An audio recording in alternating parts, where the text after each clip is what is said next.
comment on anticipe l'évolution du cabinet. Parce que si on le fait 6 mois, 1 an, 2 ans, 3 ans plus tard, c'est trop tard. Diriger un cabinet, être associé d'un cabinet, c'est pas le même métier. C'est quand même incroyable. On est des experts comptables, on conseille nos clients pour être dans la légalité et on entend plein de cabinets ne pas payer les heures supplémentaires, alors que c'est juste le droit du travail. C'est important ça d'avoir une très bonne équipe parce qu'il y a tellement de choses à faire que tout seul en fait tu fais rien. Mais quand on part à 18h30 ou 19h, on nous dit bon après-midi. On peut être expert comptable et ne pas diriger un cabinet. On n'est pas forcément tous faits pour diriger un cabinet. Les étudiants sont l'avenir du métier. Et donc si on n'est pas capable d'attirer des étudiants dans nos métiers, demain en cabinet, on ne trouvera pas de collaborateurs. Comment on les fidélise? Parce qu'en fait, s'il y a du turnover, c'est qu'on n'est pas bon pour les fidéliser parce qu'on n'a pas les bonnes méthodes. C'est que quand on devient expert comptable, ne reproduisons pas ce qu'on a vécu et justement transformons la profession. Voilà, travailler 50, 60 heures, pas de souci. Mais pas travailler 110, 120 heures comme j'ai vu mon père le faire. Laisser les collaborateurs aller là où ils ont besoin d'être, avoir leur qualité de vie qui est nécessaire. S'ils sont heureux dans leur vie de famille, ils seront aussi heureux dans le cabinet.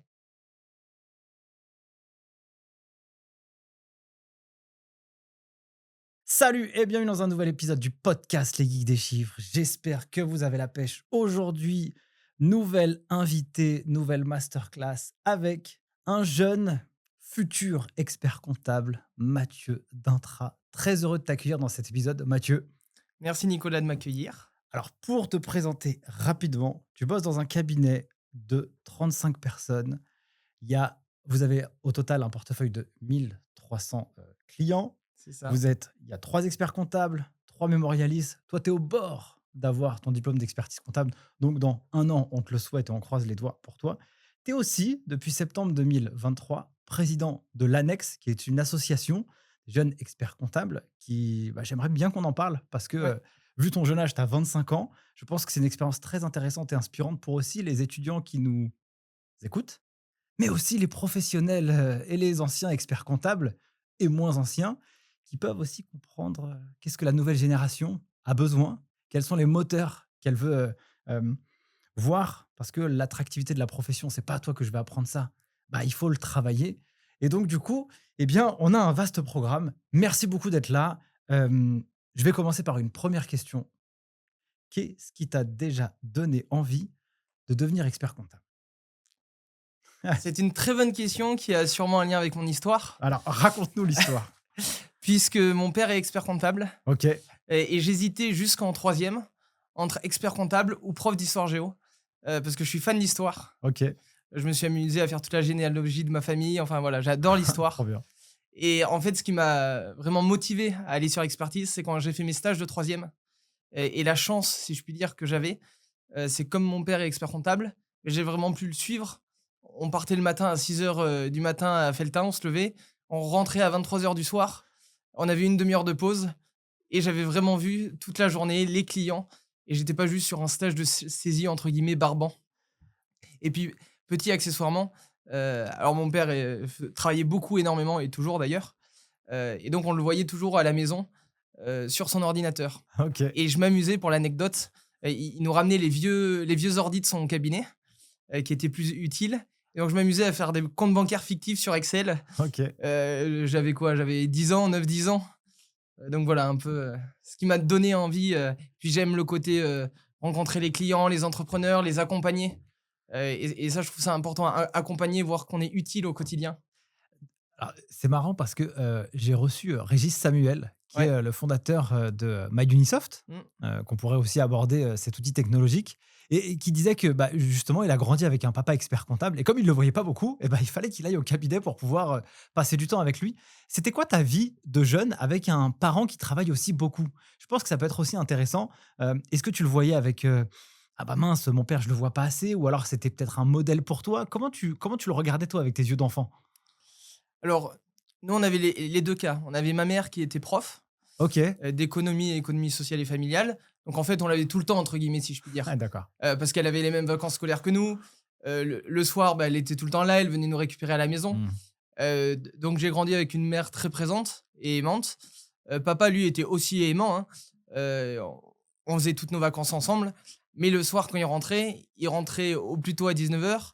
Et en période fiscale, c'était plutôt du 20h, 20h30, 21h, sans compter s'il y a une AG. Ouais. Et puis en fait, il venait à la maison, il travaillait sur son ordi jusqu'à 3-4 heures du matin. et il passait dans notre chambre nous faire un bisou, un câlin le soir. Il avait l'impression, lui, que ça suffisait 10 minutes, 5 minutes par jour, parce que aussi son histoire fait qu'il avait un père. Ils étaient journaliers, ses parents, donc c'était Ah oui, les d'accord. esclaves, des fois, j'ai envie de dire, de la ferme, Ah oui, d'accord. qui travaillaient beaucoup et qui n'étaient pas aimants. Donc il a pas eu tout cet amour que j'ai pu avoir non plus. Heu et donc bon, lui, il avait l'impression que c'était suffisant, mais nous, on a quand même eu un manque. Mais alors, quand je dis nous, c'est mes sœurs et moi, puisque j'ai 3 sœurs. Heu et forcément, à un moment, ça pète et quand on lui dit, c'est compliqué à l'entendre. Mais voilà, après, il a été là quand même, je peux pas dire qu'il a pas été là, Ouais, bien mais sûr. on aurait eu envie de plus l'avoir. Donc ça me fait aussi pour moi un modèle sur lequel ne pas être en termes d'extrême. Parce qu'on Ouais. a une tendance dans la famille à être hyperactif. Donc c'est pas forcément facile, de se mettre des limites. Moi, j'ai toujours dit, alors on verra si j'y arrive, et que ma limite, ce serait ma femme qui me la mettrait. Il y a un moment, C'est une bonne c'est limite, c'est hein. c'est difficile de se la mettre tout seul. Ouais. Et puis forcément, ça a des impacts sur le couple aussi, enfin voilà. Exactement. Mais c'est hyper marrant parce que, enfin, c'est pas marrant ce que je dis, mais c'est vraiment, c'est hyper. J'aurais envie de dire, c'est presque copier-coller avec cette histoire que j'avais entendue de Régis. Tu vois, j'invite vraiment tout le monde à aller regarder cet épisode avec Régis Samuel. Il est hyper intéressant. Et tu vois, du coup, ça façonne aussi un peu ta manière de penser, ta manière de vivre. Et donc, toi aussi, tu vas créer ta propre histoire en modélisant ce que tu as vécu quand tu étais plus jeune. Et Ouais, et tu vois, il y a peut-être, alors j'en avais pas conscience, ça, je pense que ça fait pas trop longtemps que j'en ai conscience, et aussi par rapport aux discussions que j'ai eues avec ma mère, il y a peut-être eu inconsciemment, l'esprit de se dire: «J'ai besoin de se connaître de ce que papa faisait». ouais, d'accord, Heu et avec aussi être confronté avec une réalité un peu différente de ce que j'avais envisagé, bien sûr. en me disant: «Je vais être au cabinet, je vais peut-être plus le voir». Ouais, ouais. Et en fait, j'arrive au cabinet, je le vois 20 minutes par semaine. Parce qu'il a sa journée où il enchaîne les clients, rendez-vous sur rendez-vous. Alors maintenant, c'est plus, parce que j'ai évolué, mais au départ, c'était ça. Très clair. Comment tu voyais, le métier d'expert comptable? Du coup, on passe, sur cette partie-là. C'était quoi son quotidien?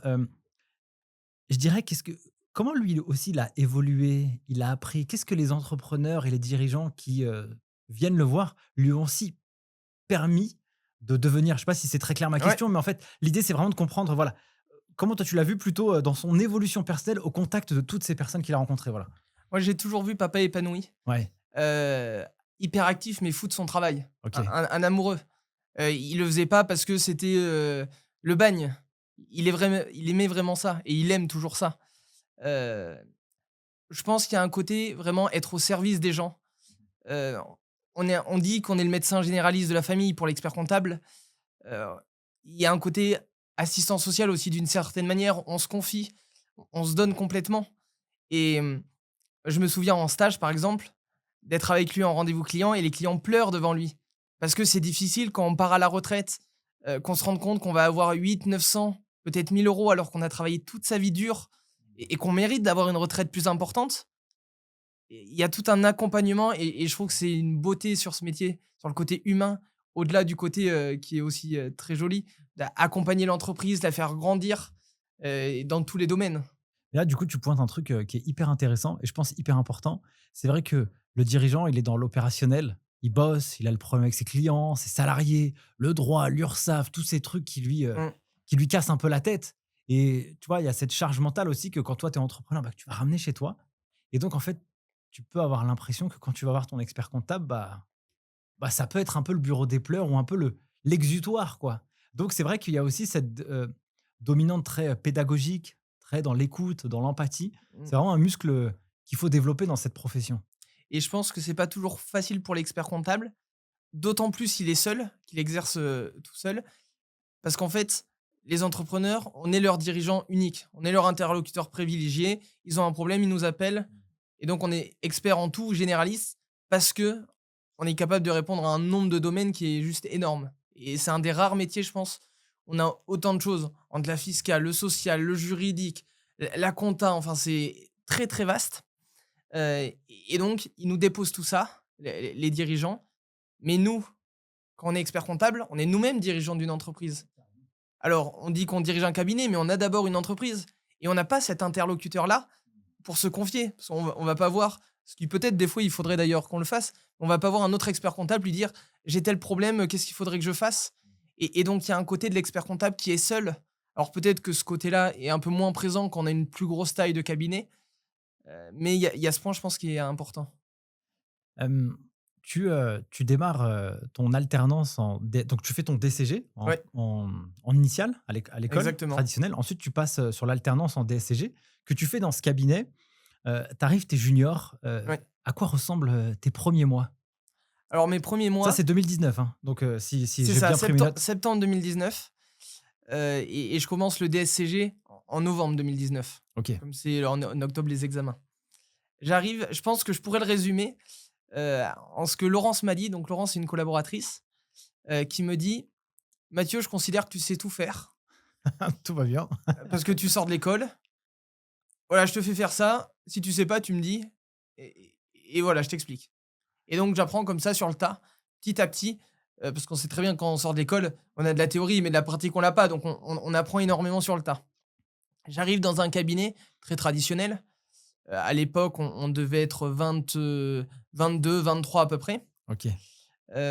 Traditionnel, papier 100%, des classeurs papier, des dossiers papier comme ça, les colonnes partout. Alors elles ont pas encore disparu, mais ça arrivera un jour. Ça reste encore dans l'ADN. Voilà. Hem Et moi complètement, à part sur ce côté-là numérique, Ouais. parce que j'écris mal et donc j'ai des aménagements pour les examens. Je suis sur ordinateur depuis la 5e, donc j'ai passé brevet, bac, DCG, DSCG et cetera sur ordinateur et donc pour moi, c'est impensable de faire en papier. Mmh. Parce que si je t'écris quelque chose en papier, il y a que moi qui le relis. Mmh. Même mon père qui me connaît très bien a du mal à me relire, OK, d'accord. et donc les collaborateurs, n'en parlons pas. Donc je fais tout en numérique, ce qui est une sacrée révolution. Ah, tu m'étonnes. Les TVA, je les imprime, mais pour faire plaisir au début. Je commence à mettre en place quelques outils quand même, notamment je signe Expert pour la signature électronique, Mmh. parce que papa a toujours eu conscience, que l'informatique était important, mais avait de plus en plus de mal à suivre. On regarde par exemple à un congrès, alors j'y étais pas, mais il y a 5-6 ans, heu, il y avait autant d'éditeurs informatiques que d'assureurs. Ouais, carrément. Aujourd'hui, il y a 80-90 d'éditeurs et c'est une jungle, on tout le monde s'y perd. Mmh. Et donc j'arrive dans ce contexte-là où papa me dit: regarde ça, donc la signature électronique, c'est peut-être intéressant, regarde». Et donc je me débrouille, je le mets en place. Pareil, 1 an plus tard pour la facture électronique avec jefacture.com. Je regarde, je fais mon mémoire dessus, je le mets en place. Donc c'était un peu tout dans cette logique et je suis souvent sur une manière d'apprendre, je teste, je vois ce qui marche, ce qui marche pas. Alors ça fait des erreurs forcément, C'est clair. mais ça permet d'aller plus loin, et donc c'est intéressant. Et puis vient, quelques mois après, mon entrée, le covid, donc bascule assez énorme dans un cabinet où on doit complètement s'arrêter, être à distance, alors qu'en fait on est 100 papier. Alors, dans notre malheur, si je puis dire, parce qu'il y a eu un certain nombre de choses négatives, mais il y a eu du positif. On avait un peu anticipé au niveau du cabinet, parce qu'on avait senti venir le fait qu'il allait avoir, alors on l'appelait pas forcément un confinement, mais qu'on aurait des restrictions qui nous empêchent d'aller au cabinet. Et donc une semaine avant, que Macron nous l'annonce, on avait déjà appelé notre éditeur, alors on était chez Agiris à l'époque, pour voir comment on pouvait faire, s'il y avait besoin de prendre la main à distance. Et donc on avait mis en place ce qu'il fallait et donc c'est annoncé le jeudi ou le vendredi, je sais plus, et le lundi quand on arrivait au cabinet, on appuie en fait sur un bouton, les collabs partent avec leur dossier, et ça a pas été la panique, générale. Ce Covid a eu énormément de positifs puisque alors il y a des gens, je sais plus exactement, mais qui disent que ça a accéléré de 5-6-7 ans, toute la société en fait en Ouais, termes tu de m'étonnes. développement Ouais, numérique. c'est clair. Parce que Tu plus le choix, personne quoi. n'était prêt, personne pensait même un mois avant Mmh. qu'on serait capable de manière généralisée d'avoir un système aussi développé sur du numérique et de s'adapter, comme on s'est adapté. Et donc moi, pour moi, entre guillemets, c'était le bonheur. Parce que étant à la maison, ah bah, plus besoin d'imprimer. Ouais, On tu on m'étonnes. faisait tout en numérique et donc le Covid revient, les déclarations de TVA, c'était fini, j'imprimais plus rien. Et donc là, ça a encore boosté, encore plus, la partie rentrée dans le digital. Très clair. Donc tu fais, ces années en alternance. Donc là, je comprends bien, la logique de ta progression pédagogique et aussi, enfin personnelle plutôt, et tes compétences, et je comprends bien ton appétence sur le digital. Mmh. Hem, J'ai quand même une question, c'est que toi, tu rentres dans le cabinet de ton père. euh, c'est quoi la relation avec lui à ce moment-là? Souvent, on a tendance à dire que ceux qui sont de la famille, on a tendance à être un peu plus dur avec eux. C'est quoi la relation que toi, tu as dans ce contexte professionnel? Est-ce que aussi, il te donne des objectifs à atteindre? C'est quoi un peu la vision et comment toi, tu as évolué au sein du cabinet? Alors, moi, je rentre au cabinet, il me traite comme un collaborateur lambda. C'est pas parce que je suis son fils qui va m'avantager. Même si certains au cabinet peuvent penser que ça. Alors, quand on le connaît, on sait très bien que c'est pas le cas. Il a toujours été plus dur avec nous. Voilà, faut des super notes, faut des super trucs. Une anecdote, quand on était petit, on avait la kermesse de la paroisse, alors que ce soit moi ou mes sœurs, hein, il y avait pour les enfants des tickets de tombola à vendre. C'était au concours de celui qui allait gagner le plus de tickets de tombola et en vendre. Heu et nous, comme on était ses enfants, on n'avait pas le droit d'y participer, même si on gagnait 10 fois le nombre, alors c'est peut-être pas 10 fois, mais ça devait être plutôt 5 fois, parce qu'on allait partout chez les grands-parents, les voisins, les donc il a toujours été plus dur, hem et aussi je pense qu'il avait besoin de quand je proposais des choses, parce que j'ai toujours été à lui proposer énormément de choses, lui dire: «Il faut faire ça, si», hem, à prendre du temps déjà, parce que historiquement, il me raconte toujours que l'expert comptable avec qui il a appris le métier, pour prendre une décision, il lui fallait 3, 4, 5 ans. Parce que c'était le cabinet classique et que, J'ai cru que tu allais il y dire avait des pas mois.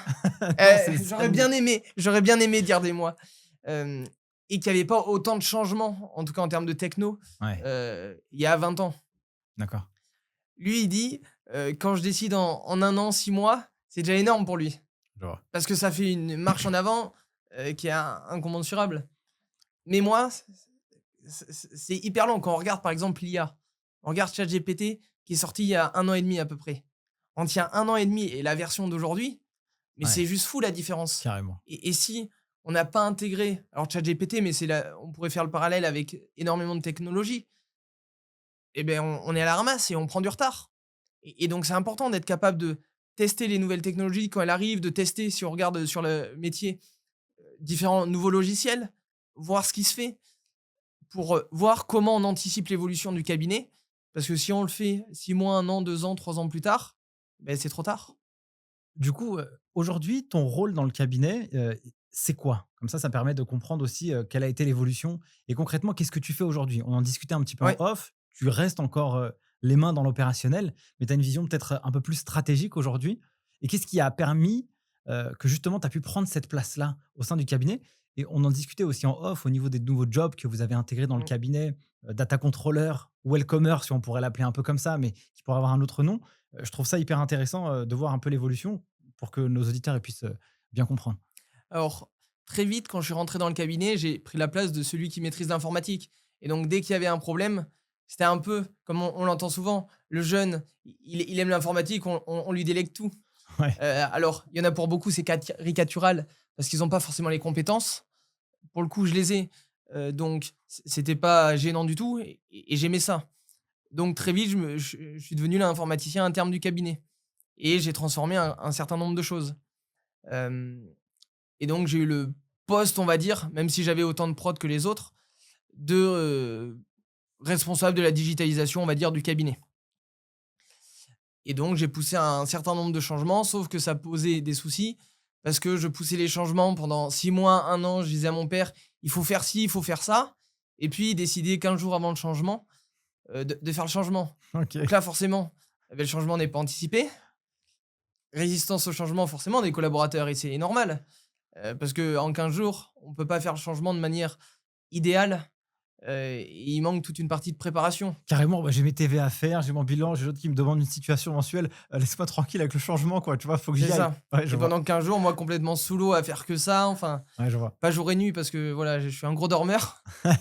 Ah, c'est Mais bien de le préciser, hein. Moi, je dors beaucoup, hein. voilà, j'y passais beaucoup de temps. Et OK. donc ça a créé un certain nombre de soucis, surtout que le cabinet, en 2008, papa le rachète à 100 on va dire, même s'il avait un associé mais qui travaillait pas dessus. Hem, il y avait 8 collaborateurs. Mmh. Aujourd'hui, on est 35 au total. Mais le cabinet, j'aime bien dire qu'il a grossi et pas grandi. Ouais, je vois. Pourquoi? Parce que les clients arrivaient, ils refusaient pas. Parce que c'est pas facile, hein, de refuser on a du business qui arrive. et dire non quand ça arrive. Ouais, non, Et en c'est même temps, on a une bonne réputation, donc les collaborateurs, ça arrive, on n'avait pas trop de soucis de recrutement, donc pourquoi dire non? Le problème de cela, c'est que à 8, papa, pas de souci pour gérer le cabinet. mmh, Mais lui, ce qu'il aime, c'est le client, c'est être dans le conseil auprès du client. Et donc la gestion, la stratégie, l'organisation du cabinet, c'est pas son truc. Donc chacun fait un peu ce qu'il veut. À 8, pas de souci. Mais à 35, ah ouais, il faut ça cause beaucoup plus de soucis. Parce que les process sont pas mis en place. Donc carrément. chacun fait un peu ce qu'il veut. Donc nécessité de mettre des choses en place. Et lui, comme il aime pas ça, alors il le verbalise pas forcément, mais inconsciemment, il se met dans la prod à fond. Et le reste, il essaie de l'occulter. Carrément. Et donc, le cabinet grossit et ne grandit pas. Ça crée un certain nombre de soucis. Et donc, on s'est fait accompagner par Marie-Odette, qui est coach de dirigeants et qui est spécialisée dans la transition et le changement des organisations.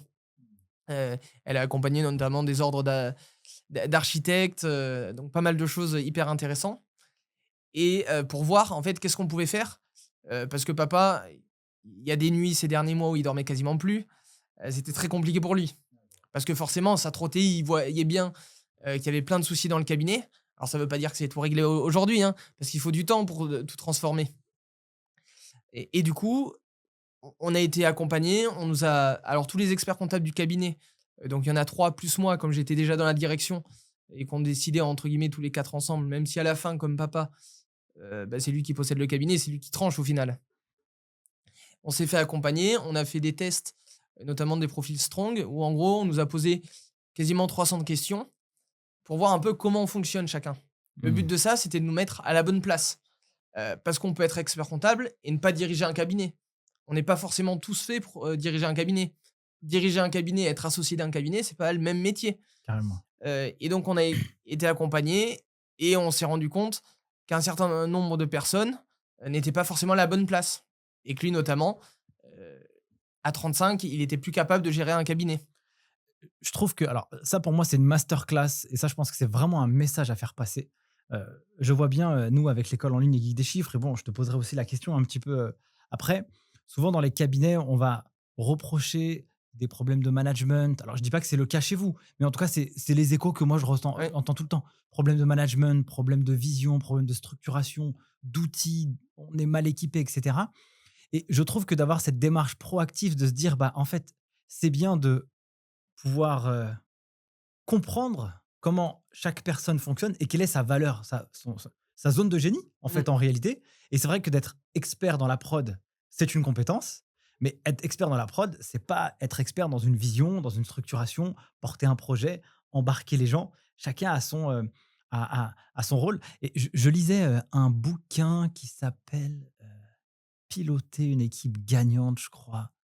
C'était un truc comme ça de, Harvard Business Review. C'était un bouquin, hors série, une masterclass le truc et en fait, c'est vrai que quand tu vas mixer un peu les couleurs de chaque personne, tu vois, toi tu le disais, il y a des gens, ils seront plus influents, ils seront plus dans le commerce, puis d'autres, ils Mm. seront plus dans la méthode.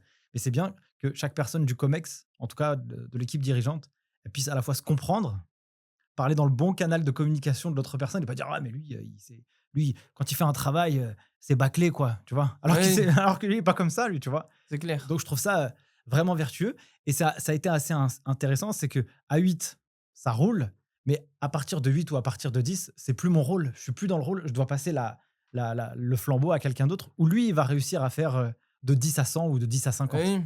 Passer l'échelle, c'est pas forcément facile. Exactement. Mettre en place les process, surtout quand on n'est pas forcément dans l'esprit et dans le profil de mettre ça. Bah, carrément, carrément. Et donc, du coup, avec ces profils, on les a débriefés avec Marie-Odette qui nous accompagnait. Et puis, on s'est rendu compte qu'il y avait besoin d'ajuster, que certains avaient besoin de plus de sécurité. D'autres n'étaient pas à leur place et avaient besoin de diriger le cabinet, etc.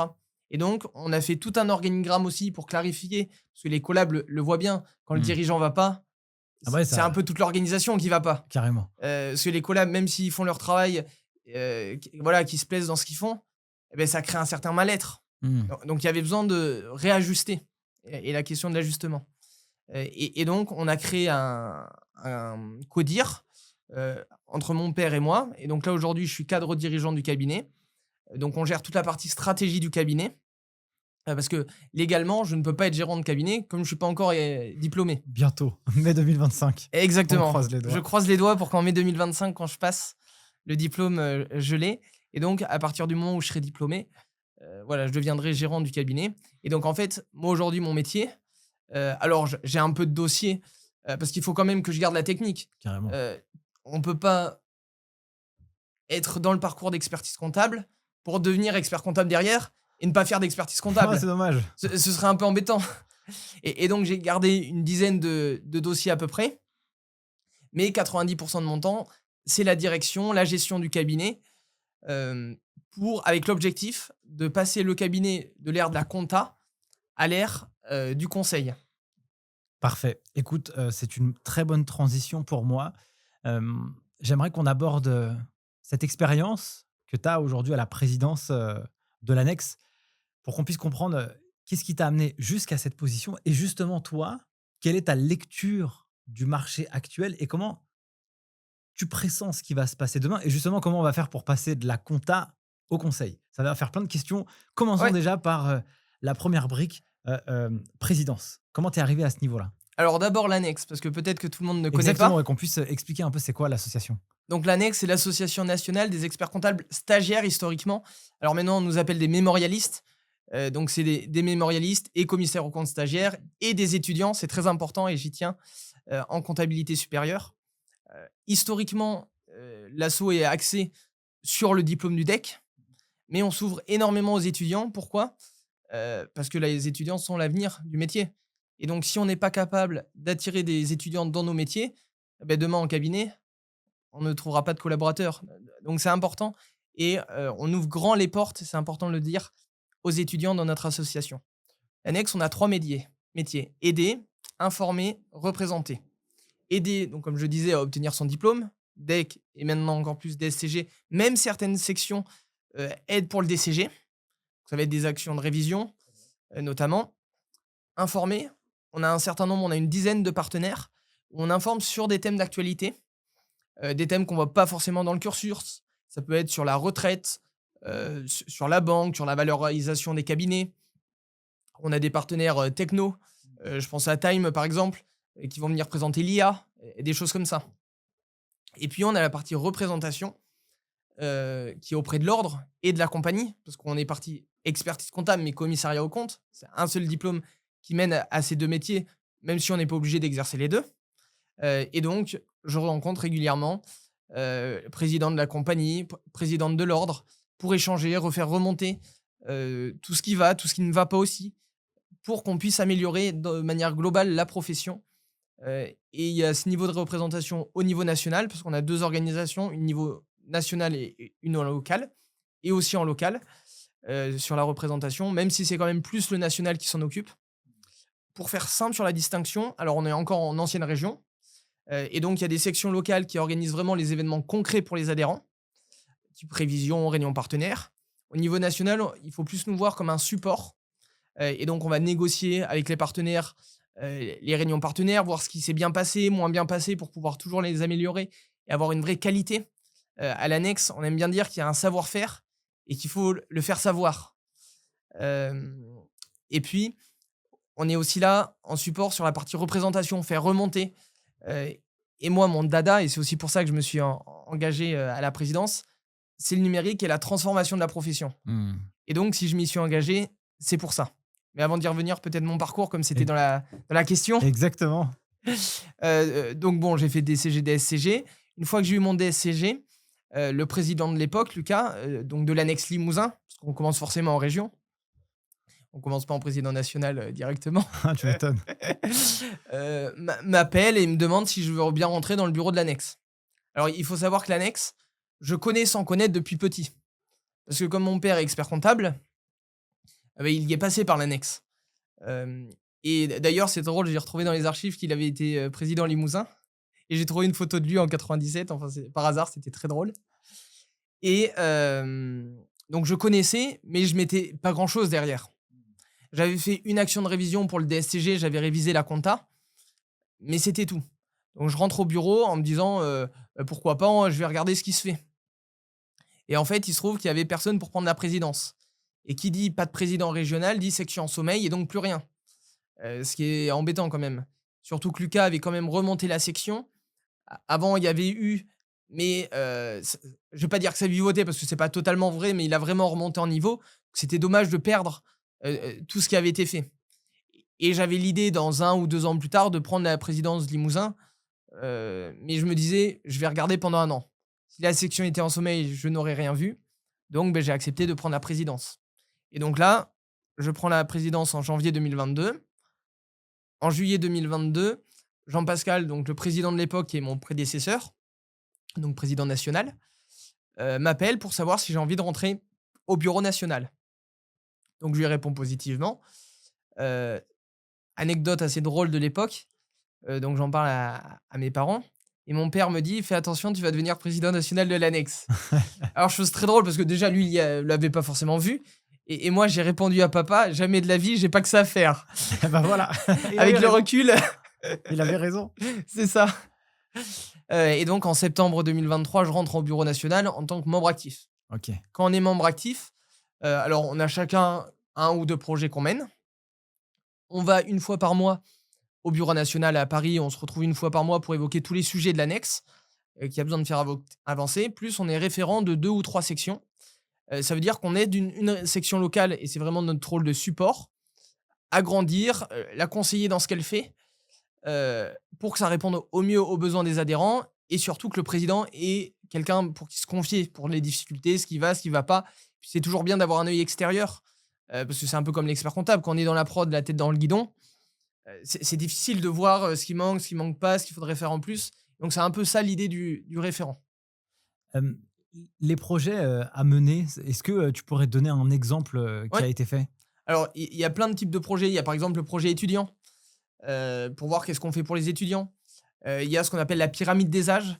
C'est le fait pour aider les régions à anticiper leur renouvellement, Hmm. de leur dire: «Beh, vous, en fait, vous avez que des 3e années de stage au bureau. Attention, parce que l'année prochaine, vous avez plus personne. Il faut anticiper le renouvellement». Et donc de leur conseiller d'avoir l'idéal, c'est d'avoir autant de première année, 2e ou 3e année, et même d'avoir des étudiants. Une particularité quand j'étais président Limousin, et c'est d'ailleurs une particularité qui existe toujours, c'est qu'on avait donc j'avais un bureau de 12 personnes, dont 5 étudiants. Et donc pour le renouvellement, les faire s'investir dans la profession, c'est génial. Parce que quand on s'investit, on reste. Faut pas se leurrer. Donc voilà un peu, il y a plein de types de projets comme ça. Jusqu'à, en fait, ça m'a très vite plu l'annexe. Et je me rendais compte que quand on était membre actif, il y a un côté où on est acteur, mais beaucoup moins que si on est président.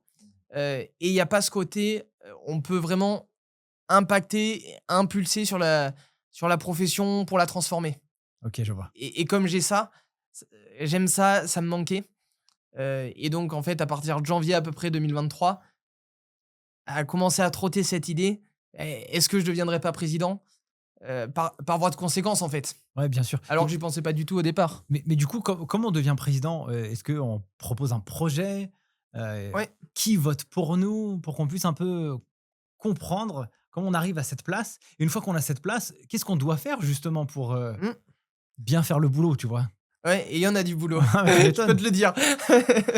En fait, donc il y a eu beaucoup de discussions, et j'aime bien dire, que je pense qu'il manque une discussion, je ne vais pas à la poste de présidence.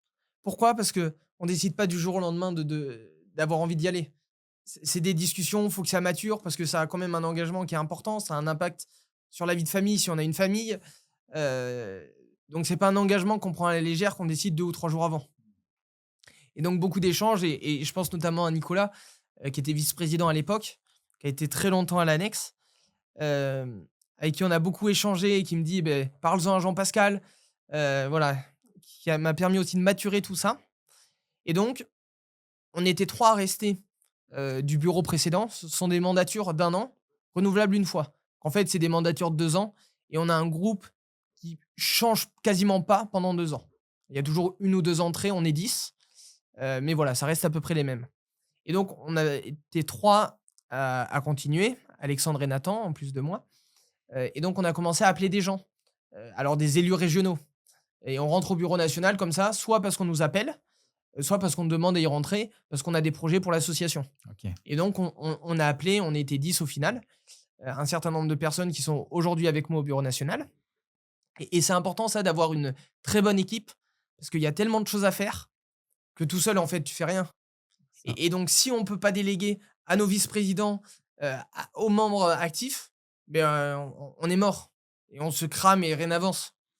Et je pense que plus les gens sont investis dans le membre du bureau, plus l'équipe est soudée, plus en fait la mandature va être fructueuse. Ouais, c'est clair. Et ce qu'on peut voir entre guillemets du président national, parce que on voit quand même plus le président national de fait, c'est parce que derrière il y a plein de gens dans l'ombre qui travaillent. Alors, je disais, il y avait les membres du bureau, mais on a aussi des permanents. Et c'est pareil, si j'ai pas de permanent, mais je fais rien. Et ils font vraiment vivre nos associations. Et donc, on a ce groupe qui commence à se constituer et on se réunit 3, 4 fois pour créer un projet. Et donc, on se fait des matrices à se dire, OK, quelle est notre vision de l'annexe dans 3, 5 ans? Et ce qui en découle, c'est le projet en fait. On voit là où on veut aller, et bien, on fait la liste des projets qui en découlent, qui est-ce qui veut faire tel projet, et c'est de là que les postes aussi sortent. Parce qu'au départ, on travaille sur un projet et pas sur qui va avoir quel poste. Et voilà, selon ce que les gens ont envie de faire, leur appétence, leur motivation, et bien c'est aussi comme ça que les différents postes sont choisis. Et donc, on construit comme ça son projet. On arrive à notre CN, le Conseil national. Alors, on a 2 conseils nationaux par an à l'annexe. Ce sont des sortes d'AG qui réunissent tous les présidents nationaux. Alors dans les faits, il y a 3 personnes de chaque section qui peuvent venir, ce qui est vachement bien pour la dynamique, et les échanges d'idées. Parce qu'en fait, toutes les sections échangent entre elles, on voit ce qui se fait de bien dans telle section, et cetera, et on prend des idées. Et donc, il y en a une qui est toujours après le congrès de l'ordre, et après le congrès de l'ordre, le week-end qui suit, on renouvelle ou on élit, un nouveau président. Et donc j'ai été élu comme ça, en septembre, le 30 septembre 2023, au poste de président. Les régions, alors c'est chaque président qui a une voix. Il y a une voix par section, peu importe le nombre d'adhérents. Et on élit une équipe, et l'équipe élit les postes au sein du bureau. Et pour savoir représenter un peu ce qu'est l'association, on a 2500, 2700 adhérents à peu près. Donc c'est quand même une belle association avec pas mal d'étudiants. Hem, c'est quoi ton émotion le jour où tu es élu? Tu vois? Qu'est-ce que tu vis à l'intérieur de toi-même? Parce que, il y a ce que ça représente, mais ce que ça représente pour l'individu en lui-même, tu vois? Je pense que je réalise pas trop au début, parce qu'en fait, je suis le même. Ouais, C'est pas parce que je suis élu que je change intérieurement. Après, j'ai vraiment une grande joie intérieure, une vraie joie, les vraies joies qu'on peut connaître quoi, qui sont vraies et qui sont pas des faux. Hem et la soirée était assez drôle parce qu'on passe d'un côté, on est membre du bureau national, on voit les enjeux nationaux, à échanger avec plein de gens qui viennent nous voir, à nous dire qu'il y a ci, ça à faire, et en fait, on passe d'une vision pas «court-termiste» entre guillemets, mais pas loin, quand on est membre du bureau, à une vision de président. On est vraiment, alors ça se fait pas du jour au lendemain, mais très vite, au bout de 15 jours, 1 mois, je le sentais déjà, à se dire en fait, je me rends compte et je m'étonne moi-même de penser à si long terme. À me dire, je pense plus à l'annexe dans 2 ans, mais je le pense dans 5, 6 ans. Et à me dire, par exemple, alors une des particularités de ma mandature et de ma présidence, c'est que je vais beaucoup en région.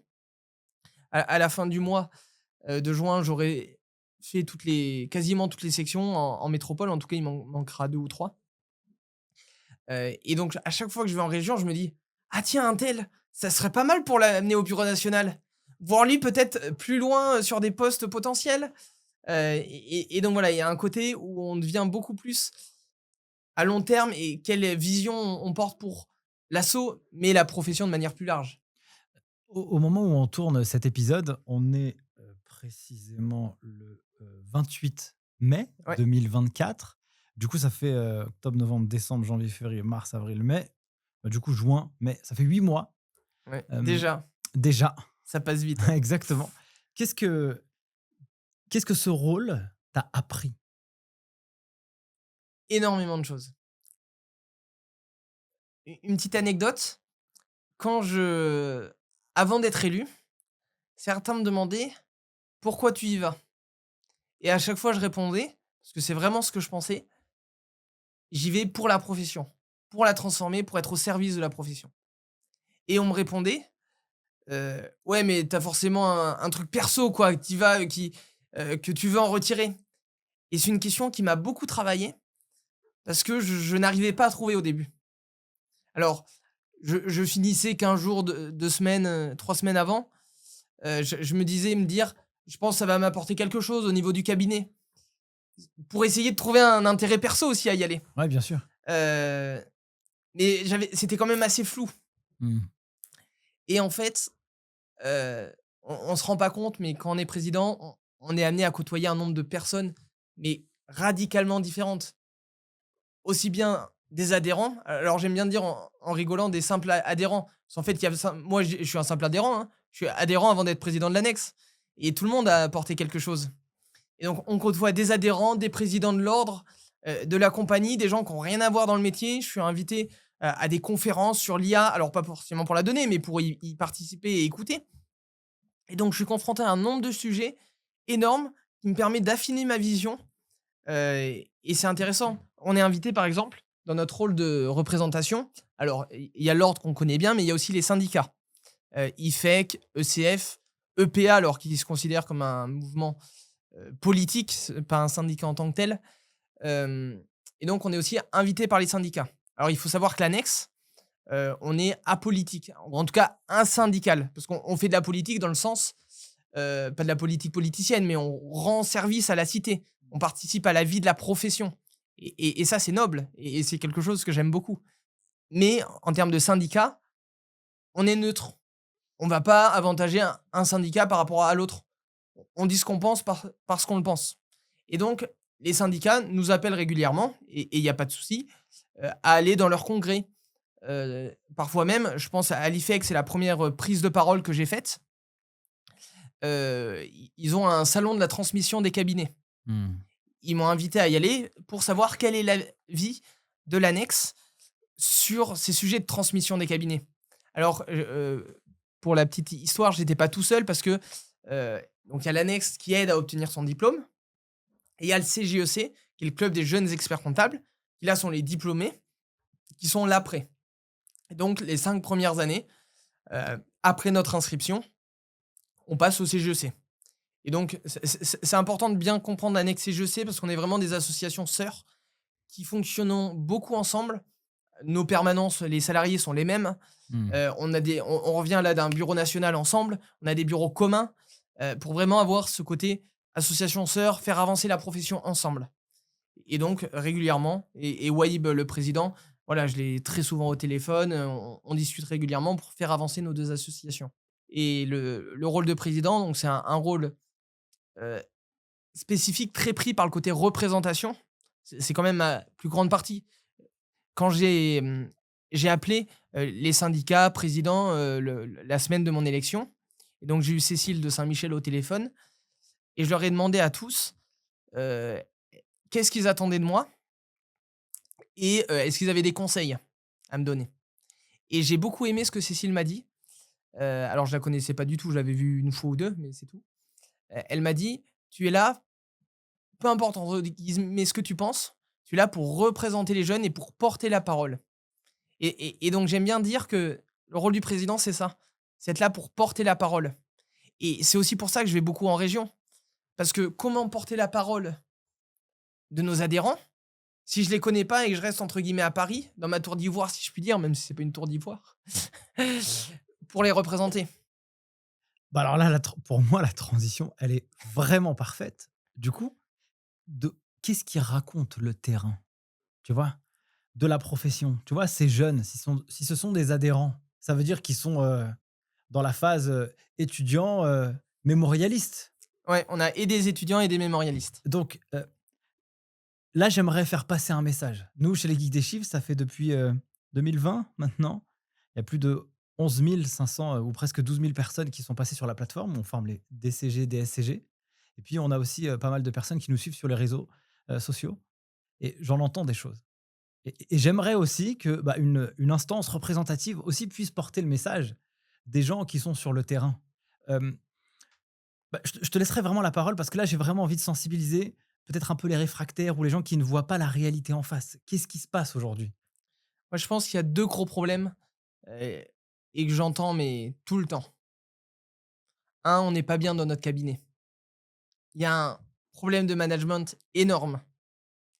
C'est quand même incroyable. On est des experts comptables, on conseille nos clients pour être dans la légalité et on entend plein de cabinets ne pas payer les heures supplémentaires, alors que c'est juste le droit du travail et je trouve ça fou. Il y a des cabinets qui mettent en valeur, qui payent les heures sup, alors que c'est juste le droit du travail et dans la profession, payer les heures sup, ça devient un argument entre guillemets de vente Mmh. pour venir dans son cabinet. Plutôt que de développer la marque employeur et la qualité de vie au travail, c'est un argument de vente. C'est quand même fou. Et puis, il y a le côté, ben non seulement on nous paye pas les heures sup, mais quand on part, je citerai pas de cabinet, mais quand on part à 18h30 ou 19h, on nous dit bon après-midi. C'est quand même juste fou. Et moi, j'en ai même dans mon bureau, au niveau national. J'en ai 2 à qui je pense particulièrement, qui commencent à 7 ou 8h du matin jusqu'à 20h, 21h le soir. C'est juste pas possible de continuer comme ça. Comment on entend partout qu'il y a un problème d'attractivité. Moi, je pense que la profession est attractive. On change tout le temps de ce qu'on fait. Le métier est passionnant. Le problème, c'est pas l'attractivité.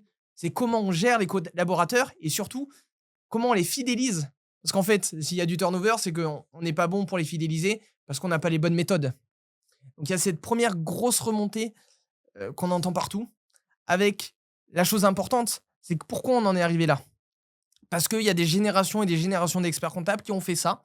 Et donc l'expert comptable était diplômé et reproduisait ce qu'il avait vu.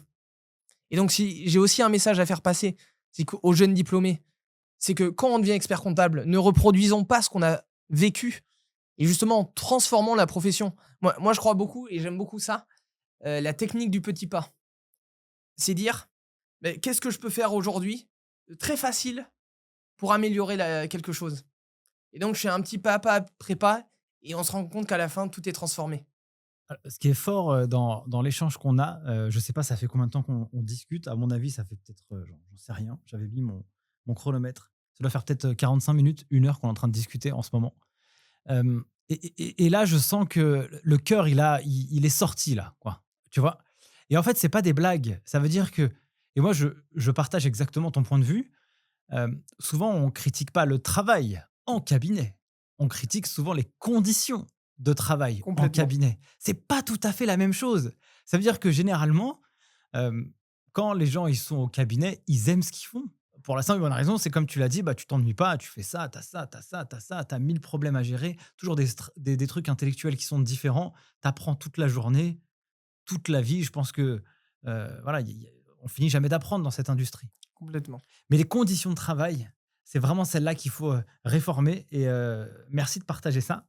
Et donc, je voulais que toi, tu puisses aussi avoir ton propre rôle du terrain. Mais du coup, comment tu vois les choses maintenant? On a identifié déjà ces 2 pans, ces 2 problèmes, à la fois la qualité du management, mais aussi la qualité des conditions de travail. Alors peut-être, il y a un deuxième gros problème, Vas-y. qu'on entend beaucoup, c'est l'évolution des cabinets.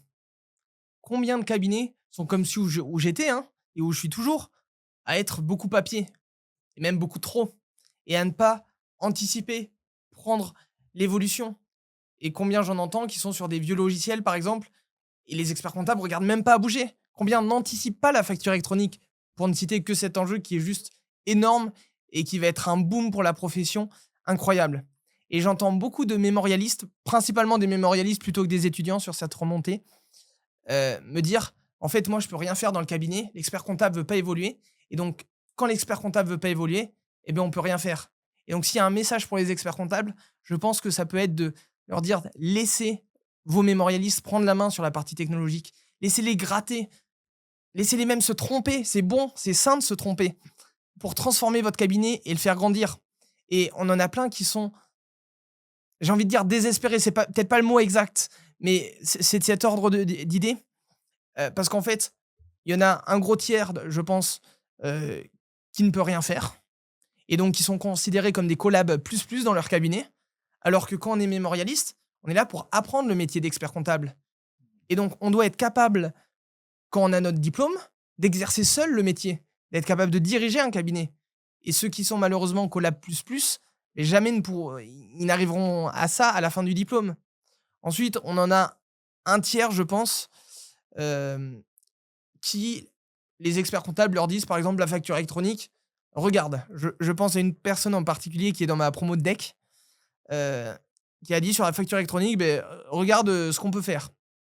Donc elle gratte, elle regarde, elle vient voir l'expert comptable après en leur disant: «Beh, voilà ce qu'il faut faire, par rapport à ce que j'ai regardé», qui explique.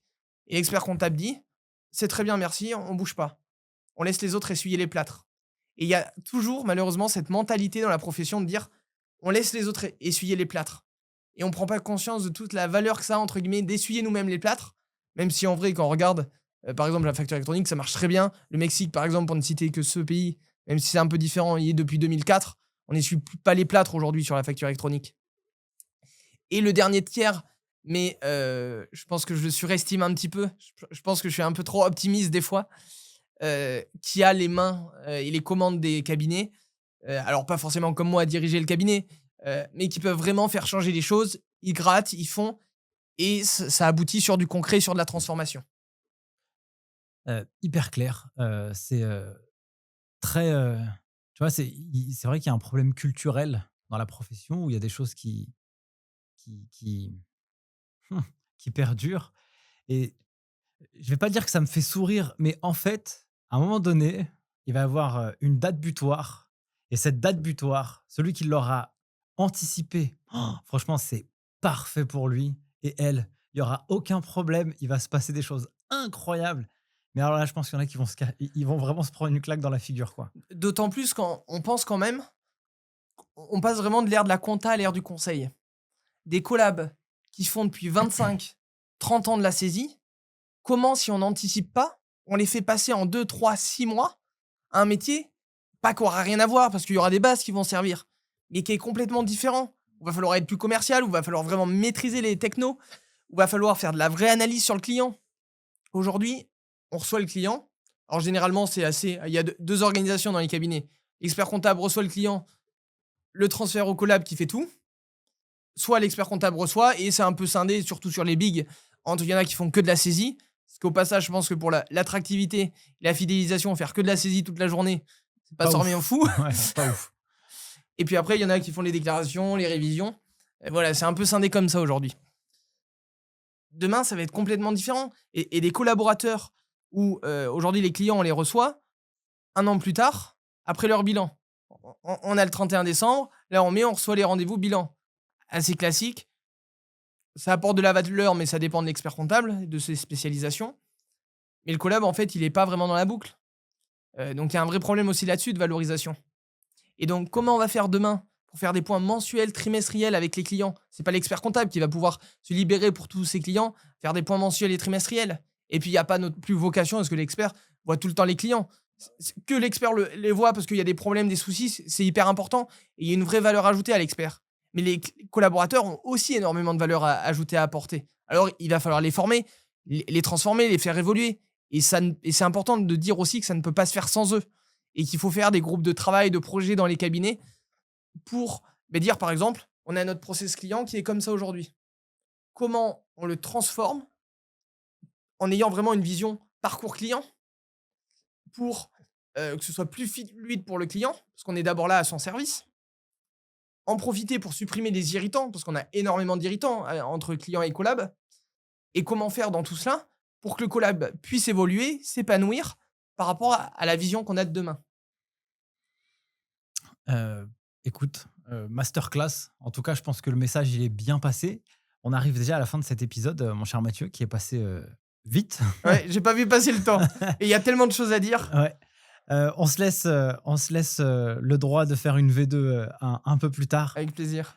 Est-ce que tu aurais un dernier message à faire passer, qui pourrait être aussi intéressant pour tous ceux qui nous regardent, soit des professionnels, des étudiants, pour clôturer cet épisode?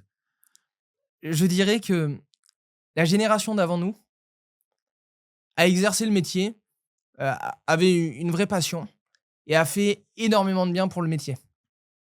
Aujourd'hui, on est une profession qui se transforme radicalement. Mmh. La génération d'avant nous, c'est un peu comme les médecins. Le parallèle avec les médecins est beau. C'est que les médecins de famille travaillaient jour et nuit sans cesse. Les experts comptables, c'est pareil pour un certain nombre d'entre eux. Aujourd'hui, on a une génération, je vais pas dire qui veut profiter de la vie parce que c'est pas ça. Mais on recherche une qualité de vie. La famille, c'est important. Le travail aussi. Et on est énormément à se donner à fond. Heu, Moi, je travaille beaucoup et je me dis, voilà, travailler 50, 60 heures, pas de souci. Mais pas travailler 110, 120 heures comme j'ai vu mon père le faire. Et donc je pense que le message, c'est vraiment de laisser les collaborateurs, les mémorialistes, aller là où ils ont besoin d'être, avoir leur qualité de vie, qui est nécessaire, heu et en fait, s'ils sont heureux dans leur vie de famille, peuvent y passer du temps, ils seront aussi heureux dans le cabinet. Ouais, je pense que c'est super, vertueux, de laisser, cet équilibre et cette justesse qui permettra aussi, à chaque personne, bah, d'être bien dans sa tête. Bien dans sa tête, c'est aussi apporter, du bien chez soi et du bien chez soi, c'est du bien au travail et donc c'est un espèce de cercle vertueux.